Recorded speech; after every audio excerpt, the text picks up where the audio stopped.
সামাজিক ন্যায় বিচার, সুশাসন এবং জনগণকে রাজনৈতিক সচেতন নাগরিক হিসেবে গড়ে তোলার লক্ষ্যে আত্মপ্রকাশ করল নতুন আরেকটি রাজনৈতিক দল, বাংলাদেশ আওয়ামী জনতা পার্টি বিএজিপি। নেতৃত্বে থাকছেন ডেস্টিনি গ্রুপের চেয়ারম্যান মোহাম্মদ রফিকুল আলম। সমাজের নানা শ্রেণীপেশা মানুষের স্বতঃস্ফূর্ত অংশগ্রহণের মধ্য দিয়ে প্রগতিশীল কল্যাণমুখী নতুন বাংলাদেশ গড়ার লক্ষ্যে আনুষ্ঠানিকভাবে যাত্রা শুরু করল নতুন রাজনৈতিক দল বাংলাদেশ আওয়ামী জনতা পার্টি। একে অপরকে কাছে টানার সৌহার্দ্য বিনিময়ের প্রকাশ করমর্দনকে বেছে নেওয়া হয়েছে দলটির প্রতীক হিসাবে। একসাথে রাজধানীর একটি হোটেলে আয়োজিত আত্মপ্রকাশ অনুষ্ঠানে অংশ নেন বিভিন্ন রাজনৈতিক দল, সামাজিক ও সাংস্কৃতিক সংগঠন সহ সমাজের বিভিন্ন শ্রেণী পেশার আমন্ত্রিত অতিথিরা। জনগণের আশা আকাঙ্ক্ষা বাস্তবায়নের লক্ষ্যে আওয়ামী জনতা পার্টি কাজ করবে বলে জানান দলটির প্রধান।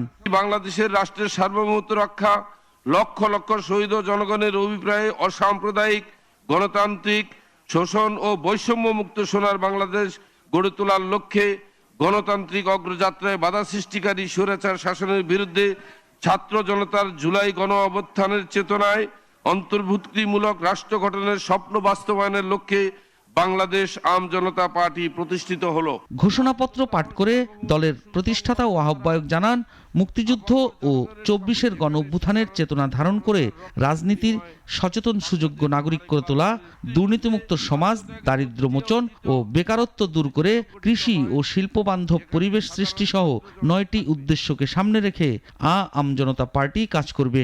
বাংলাদেশ আওয়ামী জনতা পার্টি ক্ষমতা কুক্ষিগত করা নয়, বরং সুযোগ্য নাগরিক ও ভোটার তৈরি করার মাধ্যমে যোগ্য প্রার্থীকে জনপ্রতিনিধি নির্বাচন করে মানুষের সামাজিক ও রাজনৈতিক অধিকার নিশ্চিতকরণের মাধ্যমে রাষ্ট্র পরিচালনা গ্রহণে বিশ্বাসী।